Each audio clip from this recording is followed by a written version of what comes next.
मैं नीना शर्मा, पुंडरी डिस्ट्रिक्ट कैथल, हरियाणा से हूँ।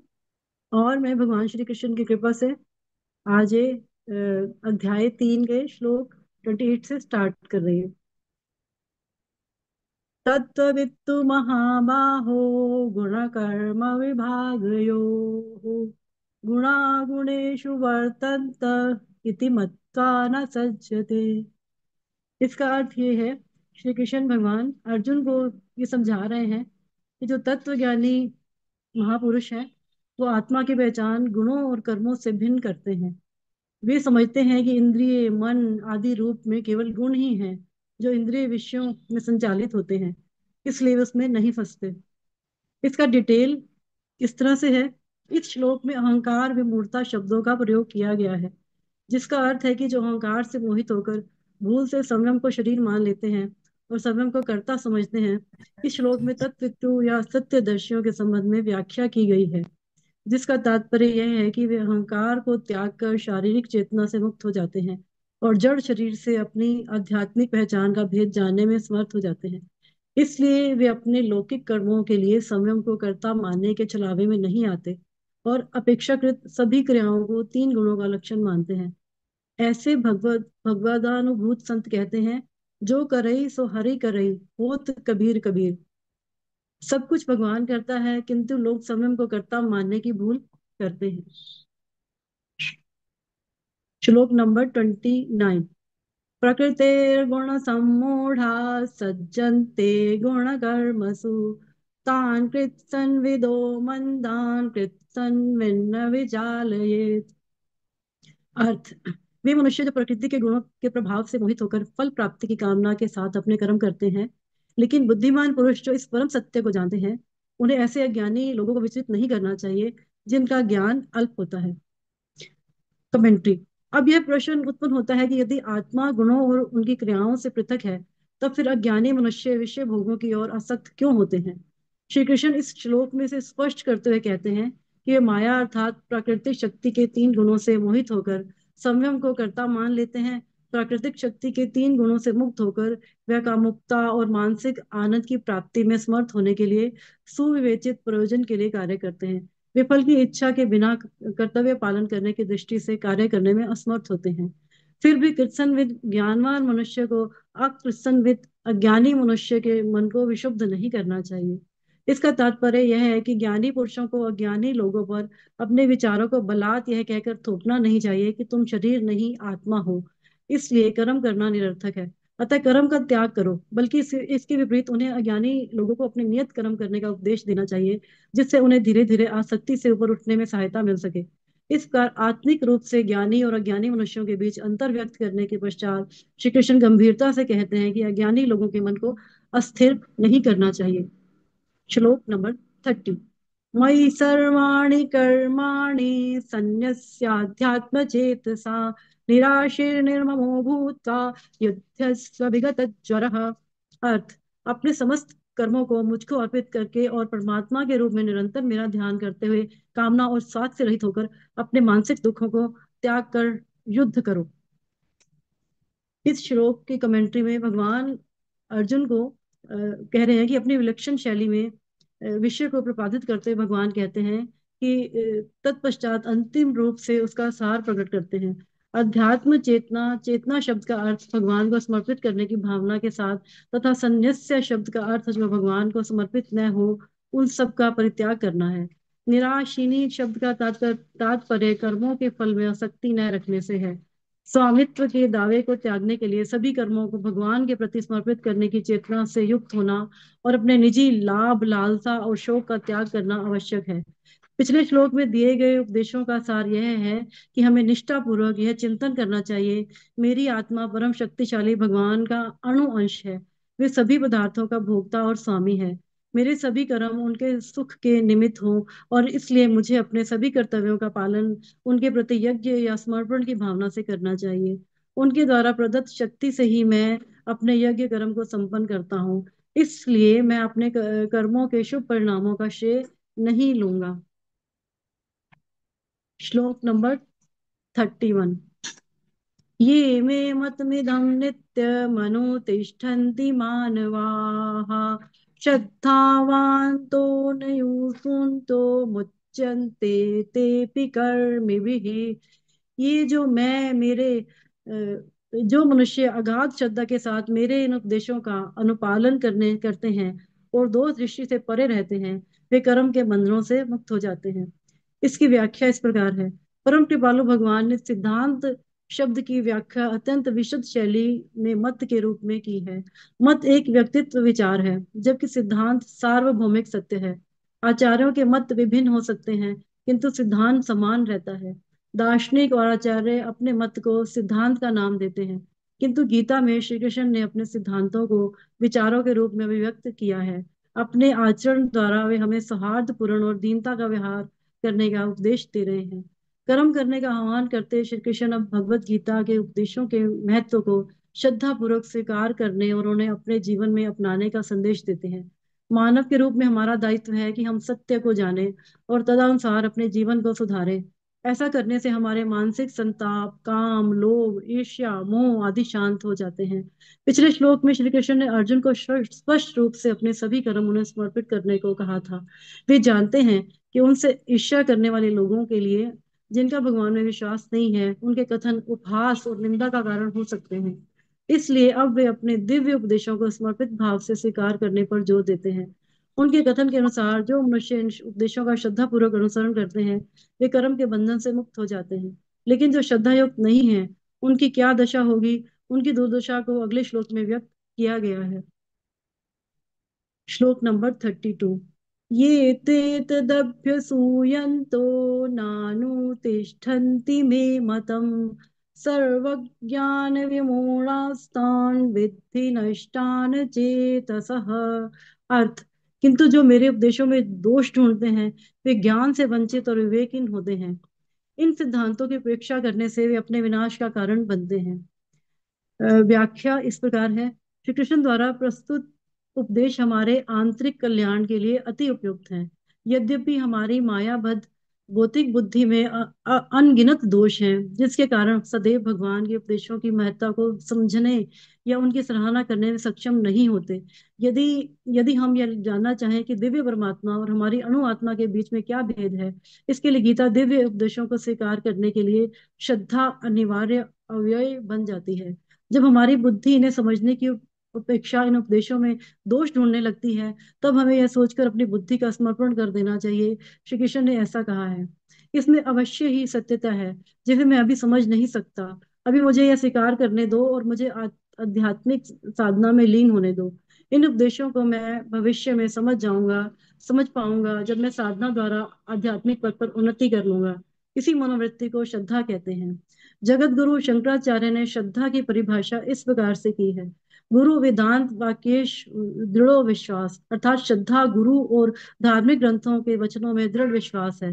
चैतन्य महाप्रभु ने भी इसी प्रकार की व्याख्या की है। श्रद्धा शब्दे विश्वास कहे सदृढ़ निश्चय। चैतन्य चरणामृत मध्य लीला 2.62। अर्थात श्रद्धा का अर्थ गुरु और भगवान में अटूट विश्वास होना है, चाहे हम वर्तमान में उनके उपदेशों को समझने में असमर्थ हैं। ब्रिटिश कवि अल्फ्रेड टेनिसन ने कहा था, जहां हम कुछ सिद्ध नहीं कर सकते, वहां केवल श्रद्धा द्वारा विश्वास को अंगीकार किया जा सकता है। इसलिए श्रद्धा का अर्थ यह है कि भगवत गीता के समझे जाने वाले सरल अंशों को विनम्रता पूर्वक आत्मसात करते हुए और उसे कठिन अंशों को भी इस आशा के साथ स्वीकार करना चाहिए कि ये भी भविष्य में समझे जा सकेंगे। भौतिक बुद्धि का एक मुख्य दुराग्रही दोष अहंकार है। अहंकार के कारण जिसे वर्तमान में बुद्धि समझ नहीं सकती, इसलिए प्राय उसे दोष युक्त मानकर अस्वीकार कर देती है।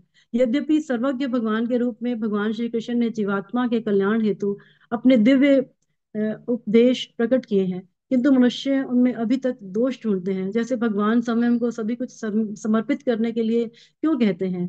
क्या भगवान लोभी है? क्या वे अहंकारी हैं जो अर्जुन को अपनी उपासना करने को कहते हैं? श्री कृष्ण कहते हैं ऐसे लोग अचेतन या विवेक शून्य हैं, क्योंकि वे शुद्ध और अशुद्ध, धर्म और अधर्म, सृष्टि के कर्ता और कृत्य, परम स्वामी और दास के बीच के अंतर को समझने में असमर्थ होते हैं। ऐसे मनुष्य अपने विनाश का कारण बनते हैं, क्योंकि वे शाश्वत मुक्ति के मार्ग को अस्वीकार कर देते हैं और जन्म मृत्यु के काल चक्र में घूमते रहते हैं। श्लोक नंबर 33। सदृशं चेष्टते स्वस्याः प्रकृते ज्ञानवानपि प्रकृतिं यान्ति भूतानि निग्रहं किं करिष्यति। अर्थ, बुद्धिमान लोग भी अपने प्रकृति के अनुसार कार्य करते हैं, क्योंकि सभी जीव अपनी स्वाभाविक प्रवृत्ति से प्रेरित होते हैं। किसी को दमन करने से क्या प्राप्त हो सकता है। व्याख्या। इस श्लोक में श्री कृष्ण पुनः इस बिंदु की ओर लौटते हैं कि कर्म करना निष्क्रिय रहने से श्रेष्ठ है। अपने स्वभाव से प्रेरित होकर लोग अपने व्यक्तिगत गुणों के अनुसार कार्य करने में प्रवृत्त होते हैं, जबकि सैद्धांतिक रूप से शिक्षित लोग भी अपने अनन्य पूर्व जन्मों के संस्कारों, इस जन्म के कार्य प्रारब्ध तथा अपने मन और बुद्धि के निजी लक्षणों की गठरी को अपने साथ उठाए रहते हैं। उन्हें प्रतीत होता है कि इस प्रकृति और प्रवृत्ति के वेग को रोकना कठिन है। यदि वैदिक ग्रंथ उन्हें सभी प्रकार के कर्मों का त्याग करने का और केवल अध्यात्म में लीन होने का उपदेश देते हैं, तब इससे असंतुलन की स्थिति उत्पन्न हो गई होती। ऐसी कृत्रिम विमुक्ता का प्रतिकूल प्रभाव होता। आध्यात्मिक उन्नति का उपयुक्त और सरल मार्ग प्रकृति और प्रवृत्ति की असीम शक्ति का प्रयोग करना और इनकी दिशा को भगवान की ओर परिवर्तित करना है। जिस स्थिति में हम हैं वहीं से हमें आध्यात्मिक उन्नति की ओर अग्रसर होना आरंभ करना चाहिए, और ऐसा करने के लिए हमें सर्वप्रथम अपनी वर्तमान मनोदशा को स्वीकार करना होगा और तत्पश्चात उसे सुधारना होगा। हम देख सकते हैं कि जैसे जानवर भी अपने विलक्षण स्वभाव के अनुसार कार्य करते हैं, चींटियां एक सामाजिक प्राणी की भांति अपने समुदाय की देखभाल के लिए भोजन एकत्रित करती हैं। ऐसा गुण मनुष्य में कठिनता से देखने को मिलता है। एक गाय को अपने बछड़े से आंतरिक लगाव होता है। एक क्षण के लिए भी जब उसकी आंखों से ओझल होता है, तब गाय अत्यंत व्याकुल हो जाती है। कुत्ते की स्वामी भक्ति के गुण की तुलना भी सभ्य मनुष्यों से नहीं की जा सकती। समान रूप से मनुष्य भी अपनी प्रकृति से प्रेरित होते हैं। क्योंकि अर्जुन योद्धा था, इसलिए श्री कृष्ण ने उससे कहा कि तुम्हारा क्षत्रिय तुल्य स्वभाव तुमसे युद्ध की अपेक्षा करता है। तुम अपने जन्म के स्वभाव से जनित कर्म द्वारा बाध्य होकर इसे करोगे। हमें अपने लक्ष्य को संसार सुखों से हटाते हुए उसे भगवत प्राप्ति की ओर परिवर्तित कर अपने स्वभाव का परिष्कार करना चाहिए, और अपने नित्य कर्तव्यों का पालन बिना सख्ती और विरक्ति भाव से भगवत सेवा की भावना के साथ करना चाहिए। श्लोक नंबर 34। इंद्रियर्थेन्द्रियार्थर्थे रागद्वेषो व्यवस्थितौ त्योर्नवशमागच्छेतौ यस्य परिपन्थिनौ। अर्थ, इंद्रियों का इंद्रिय विषयों के साथ स्वाभाविक रूप से राग और द्वेष होता है, क्योंकि मनुष्य को इसके वशीभूत नहीं होना चाहिए। इंद्रियों का इंद्रिय विषयों के साथ स्वाभाविक रूप से राग और द्वेष होता है, किंतु मनुष्य को इनके वशीभूत नहीं होना चाहिए, क्योंकि ये आत्म कल्याण के मार्ग के अवरोध और शत्रु हैं। व्याख्या। यद्यपि श्री कृष्ण ने पहले इस पर बल देते हुए कहा था कि मन और इंद्रियां अपनी स्वाभाविक प्रवृत्ति द्वारा प्रेरित होती हैं, अब वे उन्हें वश में करने की आवश्यकता पर प्रकाश डाल रहे हैं।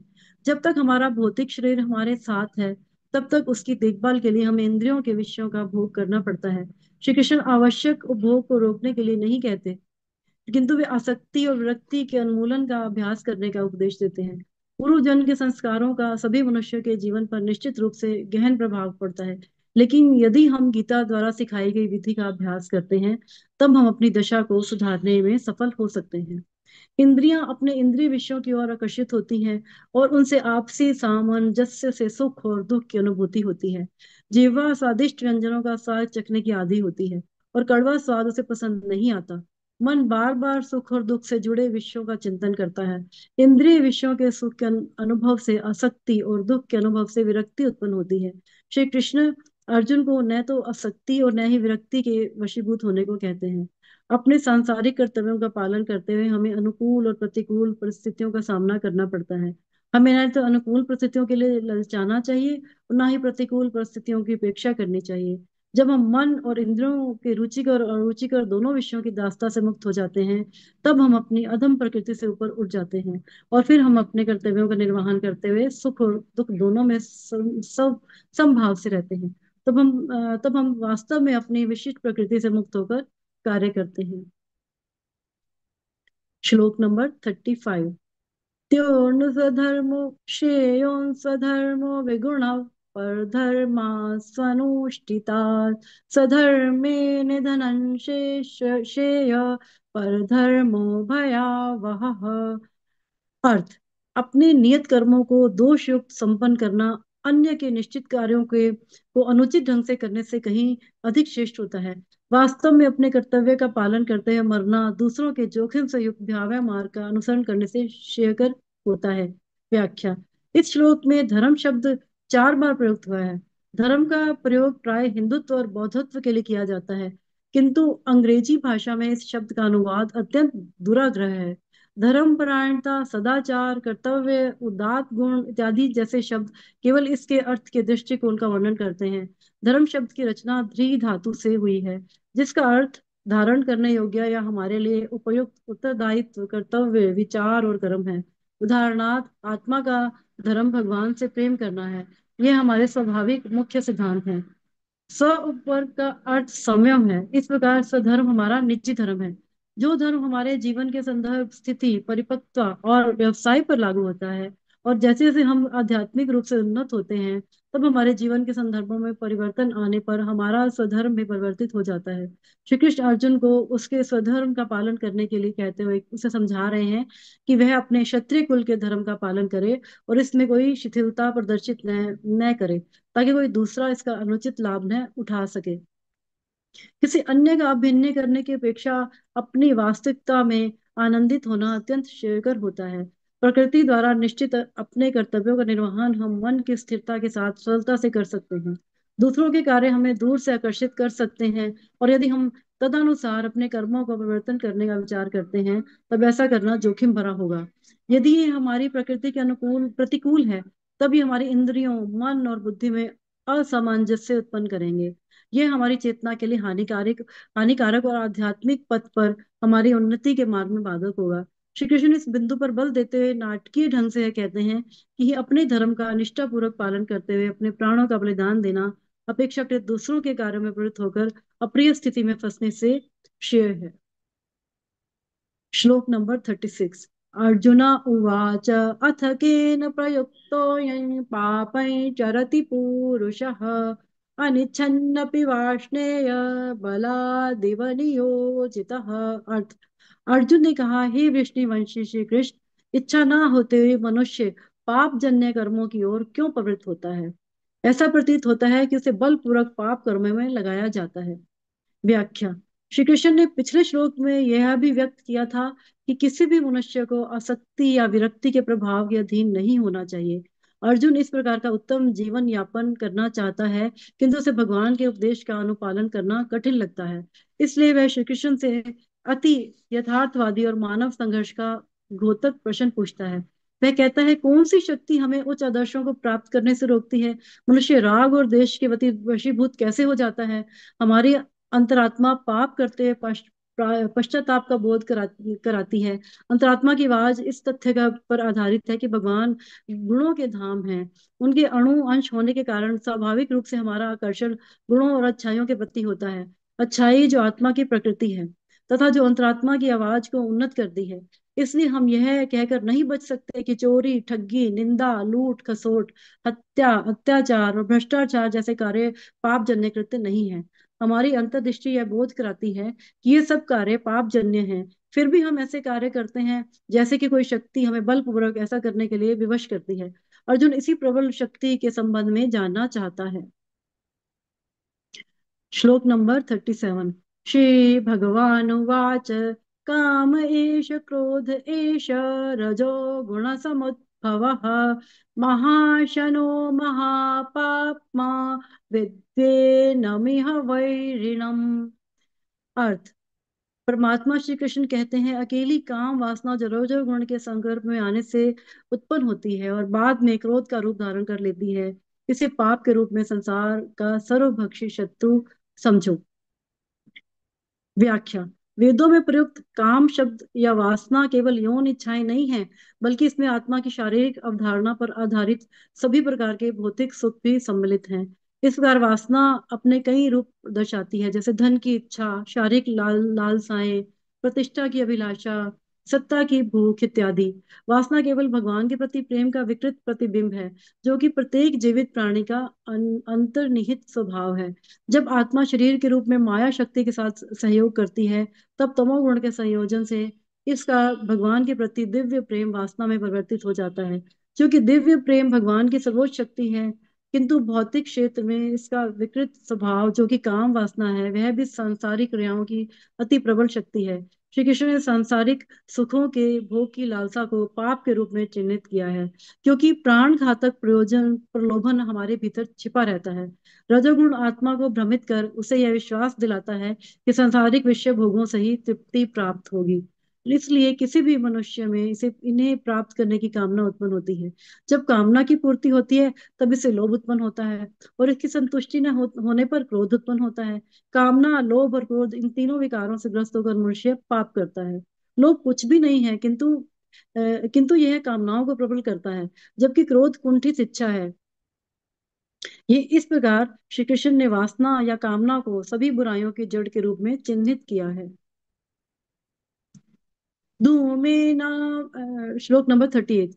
धूमेनाव्रियते वर्णिर्धार्दर्शो मलेन च यथोल्बेनावृतो गर्भस्तथा तेनेदमावृतम्। अर्थ, जैसे अग्नि धुएं से ढकी रहती है, दर्पण धूल से आवृत रहता है, तब भ्रूण गर्भाशय से अप्रकट रहता है, उसी प्रकार से कामनाओं के कारण मनुष्य के ज्ञान पर आवरण पड़ा रहता है। व्याख्या। क्या उचित है और क्या अनुचित है, इसके ज्ञान को विवेक कहा जाता है। यह विवेक मनुष्य की बुद्धि में होता है। जैसे भी काम वासना एक ऐसा दुर वैसे भी काम वासना एक ऐसा दुर्जेश शत्रु है जो बुद्धि बुद्धि की विवेक शक्ति को आवृत कर देता है। श्री कृष्ण ने इस सिद्धांत पर प्रकाश डालते हुए 3 उदाहरण प्रस्तुत किए हैं। अग्नि जो प्रकाश का स्रोत है, धुएं से ढकी रहती है। यह आंशिक अंधकार अर्थात अविवेक छितराए बादलों जैसा होता है, जिससे सात्विक इच्छाएं उत्पन्न होती हैं। दर्पण जो वास्तविक रूप से परावर्तक होता है और धूल से ढक जाता है। ये अर्ध अपारदर्शिता बुद्धि पर राजसिक कामनाओं के आच्छादित प्रभाव के जैसी होती है। भ्रूण गर्भाशय से आवृत होता है। यह पूर्ण धुंधलापन तामसिक कामनाओं जैसा होता है, जो मनुष्य की विवेक शक्ति को नष्ट कर देता है। समान रूप से हमारी कामनाओं की श्रेणी के समानुपात हमारे द्वारा सुना और पढ़ा गया आध्यात्मिक ज्ञान आच्छादित हो जाता है। इस विषय पर एक सुंदर विलक्षण कथा इस प्रकार है। एक व्यक्ति जंगल के किनारे प्रतिदिन भ्रमण करता था। एक बार सायंकाल उसने जंगल के भीतर भ्रमण करने का निर्णय लिया। जंगल में कुछ ही मील चलने पर सूर्यास्त होने लगा। जैसे ही वह जंगल से बाहर जाने के लिए वापस मुड़ा, तब यह देखकर भयभीत हुआ कि दूसरी ओर कई जंगली जानवर खड़े थे। वे खूंखार जंगली जानवर उसका पीछा करने लगे और उनसे बचने के लिए जंगल में और भीतर की ओर दौड़ने लगा। तब उसे अपने सम्मुख एक डायन को खड़ा पाया, जो दोनों हाथों को पसारे उसे गले लगाना चाहती थी। उससे बचने के लिए वह दिशा बदलकर भागने लगा, और फिर पेंडुलम की भांति डायन और जंगली जानवरों के बीच भागता रहा। इसके बाद अंधेरा हो गया। अधिक दिखाई न देने के कारण वह एक गड्ढे की ओर भागा, जो पेड़ से लटकी अंगूर की लताओं से ढका हुआ था। इसमें वह सिर के बल गिर पड़ा, लेकिन उसके पैर अंगूर की लताओं के बीच फंस गए। परिणाम स्वरूप वह गड्ढे पर उल्टा झूलने लगा। कुछ समय पश्चात उसकी चेतना लौटी और उसने देखा कि एक सर्प गड्ढे के नीचे बैठा है, जो उसे नीचे गिरने पर उसे डसने की प्रतीक्षा कर रहा था। कुछ ही क्षणों में वहां एक सफेद और एक काले रंग का चूहा दिखा। दोनों चूहे उन टहनियों को काटने लगे, जिन पर अंगूर की बेलें लटकी हुई थी। उसकी कठिनाई को बढ़ाते हुए कुछ ततैये वहां आकर उसके मुख पर बैठकर उसे काटने लगे। अब इस अस्थिर और विकट परिस्थिति में व्यक्ति हंसने लगा।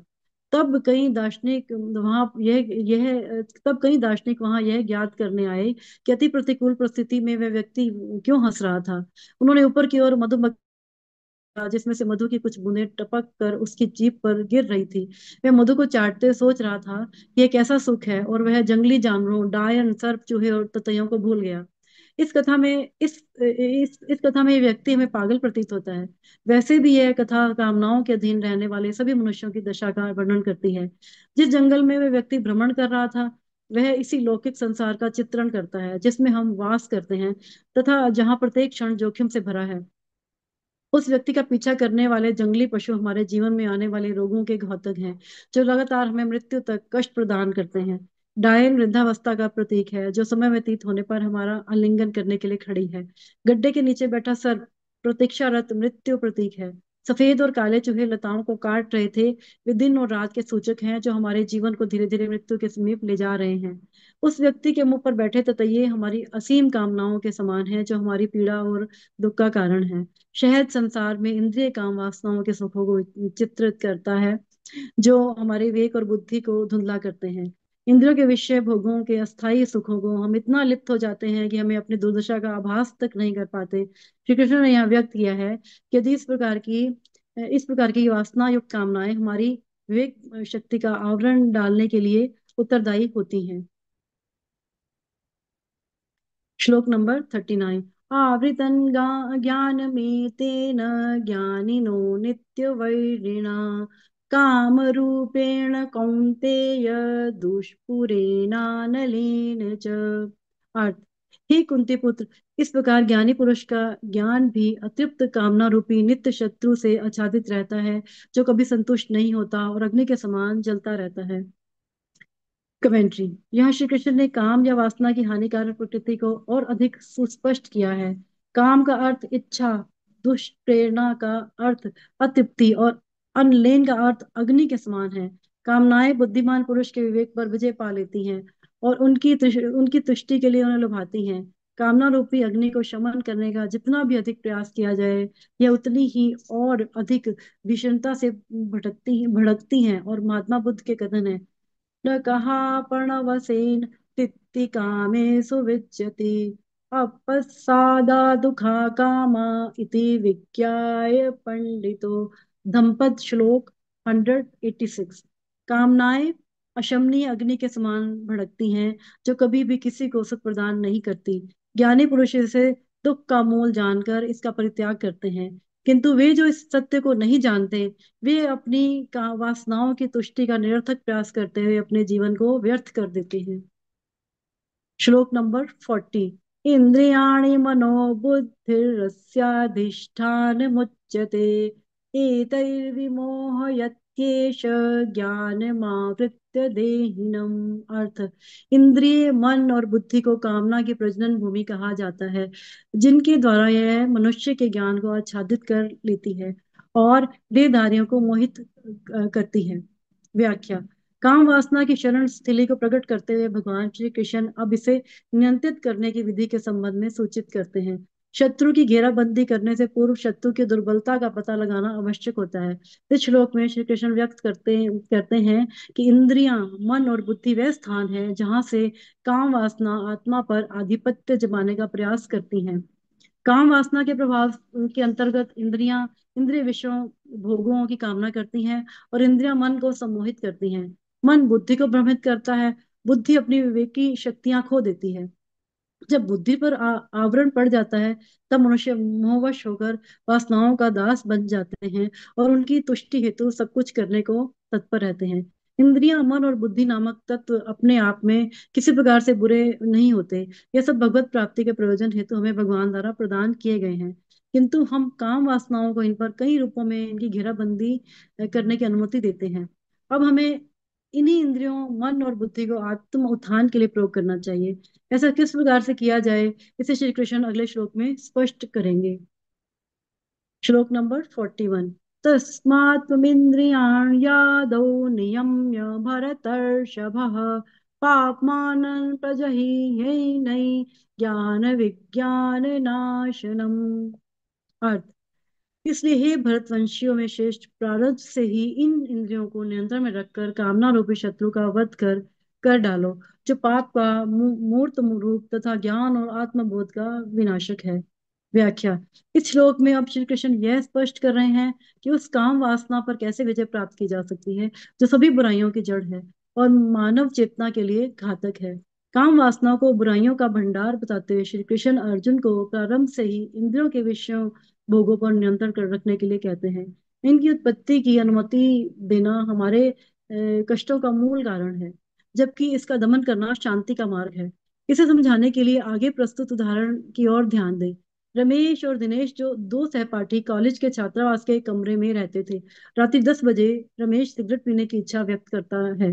वह कहता है, मेरी धूम्रपान करने की तीव्र इच्छा हो रही है। दिनेश कहता है कि बहुत अधिक रात हो गई है, इससे धूम्रपान करना भूल कर सो जाओ। रमेश कहता है, नहीं नहीं, मैं जब तक सिगरेट की कश नहीं ले लेता तब तक मैं सो नहीं सकता। दिनेश सो जाता है और रमेश सिगरेट के खोज में कमरे से बाहर निकल जाता है। छात्रावास के निकट की दुकान बंद हो चुकी थी। 2 घंटे के पश्चात अब अंत में उसे सिगरेट मिलती है। तब वह छात्रावास में आकर धूम्रपान करता है। प्रातःकाल दिनेश उससे पूछता है, रमेश तुम रात को कब सोए? रमेश, आधी रात के समय। दिनेश, क्या वास्तव में इसका अभिप्राय है कि तुम 2 घंटे तक धूम्रपान के लिए तड़पते रहे और धूम्रपान करने के पश्चात तुम उसी मनोदशा में लौट आए जो कल 10 बजे रात्रि काल में थी? रमेश ने पूछा, इससे तुम्हारा क्या अभिप्राय है? दिनेश ने उत्तर दिया, देखो, रात्रि 10 बजे तुम्हारी धूम्रपान करने की कोई इच्छा नहीं थी और तुम शांत थे, किंतु रात्रि काल में 10 बजे से लेकर 12 बजे अर्धरात्रि तक तुम सिगरेट पीने के लिए तड़पते रहे। अंततः जब तुम्हारा धूमपान करने की इच्छा का रोग समाप्त हुआ, तभी तुम सो सके। दूसरी ओर मैंने अपने मन में किसी प्रकार की इच्छा उत्पन्न नहीं की और मैं 10 बजे रात्रि को शांतिपूर्वक सो गया। इस प्रकार से हम शारीरिक इंद्रियों के विषय भोगों की कामनाएं उत्पन्न करते हैं और बाद में हमें उत्तेजित करती हैं। जब हमें मनचाही वस्तु मिल जाती है, तब हमारे द्वारा जनित रोग निर्मूल हो जाता है और हम इसे सुख समझने लगते हैं। यदि हम स्वयं को आत्मा मानते हैं और हमारा प्रयोजन केवल आत्मा को सुख प्रदान करना होता है, तब हमारे लिए ऐसी कामनाओं का परित्याग करना सुगम होता है। श्री कृष्ण अर्जुन को बताते हैं कि इन इंद्रियों पर संयम रखो, ताकि इसमें व्याप्त वासना का संहार किया जा सके। ऐसी दक्षता पाने के लिए हमें भगवान द्वारा प्रदत्त दिव्य शक्तियों का प्रयोग करना चाहिए, जिनका वर्णन श्री कृष्ण अगले श्लोक में कर रहे हैं। नीना जी। जी जी मैम। हाँ जी, 6 मिनट बचे हैं अभी तो आज बाकी का हम नेक्स्ट उसमें करेंगे। आपने जितना भी जी। तो आप अपनी समझ से एक्सप्लेन करना चाहें। हाँ हाँ। ये सब ज्ञान पढ़ के मुझे तो ये लगता है कि भगवान हमें ज्ञान अपनी तरफ से दे रहे हैं कि हम लोग जो है कामनाओं में नहीं फंसे। हमें अब ये ज्ञान धीरे धीरे होने लगा है कि ये सब जो है दुनिया जो है, ये सब 3 प्रकार के दोष हैं जो राग द्वेष से है सारा। तो हमें अब धीरे धीरे ये पढ़ते पढ़ते ही अब भगवान की तरफ से हमें ये ज्ञान मिलता है कि हम लोग धीरे धीरे इससे छुटकारा पाने के लिए भगवान के जो उपदेश है उसमें हम लोग उसको अपने जीवन में उतारें, तो कामनाओं में नहीं फंसे। जब हम ये सब करने के लिए मुझे लगता है हमें थोड़ा मेडिटेशन का भी सहारा लेना पड़ेगा, जिससे कि हम ज्ञान के साथ साथ हम अपने ऊपर थोड़ी मेहनत करें, तो हम ये सब इन चीजों से वो हो सकते हैं मैम। आप कुछ बताइए। कोई और शेयरिंग? बहुत सुंदर बताया नीना जी आपने, बहुत बढ़िया। आज का चैप्टर ही वास्तव में बहुत बढ़िया था। बहुत बढ़िया चैप्टर है। और गीता देख तो ऐसा है, जब भी इसको पढ़ो कुछ ना नया, कुछ ना, हर बार कुछ नया, कितनी बार भी पढ़ो, हर हाँ, बार कुछ ना कोई नया निकल के आता है। यस, यही है कि हर बार कुछ ना कुछ नया आ रहा है। कोई और हाँ जी। पर शेयर करना चाहेगा? ज्योति जी। मेरे लिए वो वाला इंसिडेंस बड़ा वो था जहाँ वो शहद उसके मुंह में टपक रहा है और सारी जो परिस्थितियों में भी वो उसका मजा ले रहा है। यस। तो जी डेट वाज मतलब अपनी सिचुएशन रिलेट कर पा रहे थे कि हम हाँ। कैसे लटके हुए होते हैं, उल्टे टंगे हैं, लेकिन जी उस मैम। सिचुएशन में भी एक्चुअली अपने साथ यही हो रहा होता है। बट उस जी सिचुएशन में भी आप कैसे वो शहद का मजा ले सकते हैं। तो हम्म। आज शायद ये जो मैं सेशन अटेंड कर रही हूँ ना, ये वो एक शहद के ड्रॉप है जो मेरे मुंह में आ रही है। और मेरे चारों तरफ ना एक एक तरफ कुछ सिचुएशंस ऐसी चल रही है घर में, जो मतलब क्या कहते हैं, वो सांप है कुछ, बहुत सारी चीजें हैं। लेकिन मेरा मेरा पूरा फोकस था कि मैं ये आज अटेंड करूँ ताकि वो शहद मिस ना होने पाए। हम्म। बहुत सुंदर। लेकिन दुनिया में जो है ना, ये जो यहाँ वाला शहद है, वो वाला शहद दिखाया गया है यहाँ पे, जो हम विषयों में हो जाते हैं। मतलब हमें परेशानियां होती हैं, लेकिन फिर भी हम उसके अंदर जो सुख है उसे ढूंढते हैं। उन दुखों के जी अंदर हम मैम। अपना सुख ढूंढते हैं।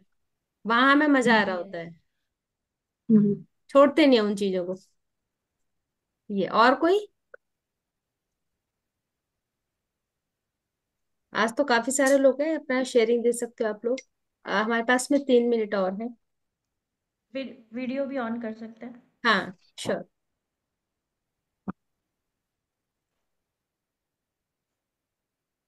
चैप्टर समझ निकिता जी। नहीं आया क्या सबको? कि ज्यादा समझ में आ क्या गया। ज्यादा समझ में आ गया, right?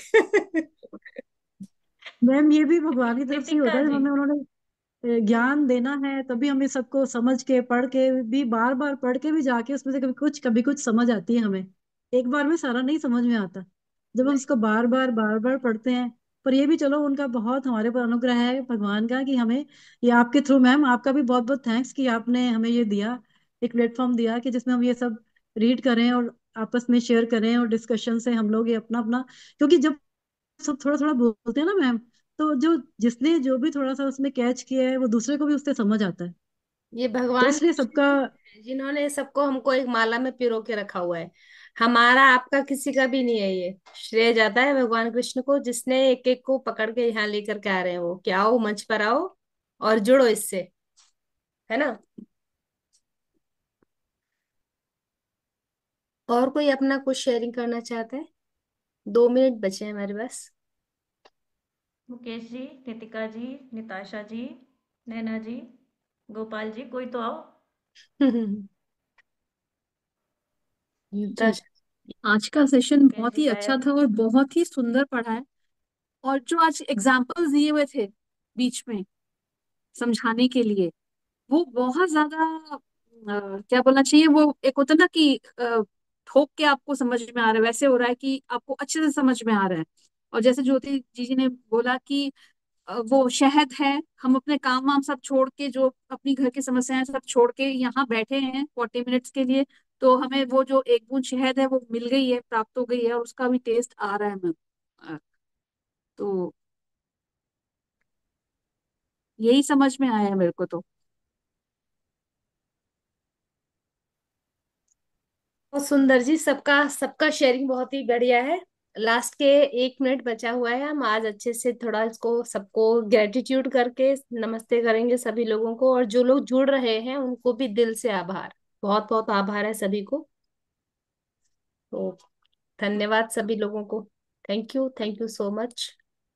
Thank you ma'am, thank you. जय Shri next session, Krishna. Next session हम कल स्टार्ट करेंगे। धन्यवाद।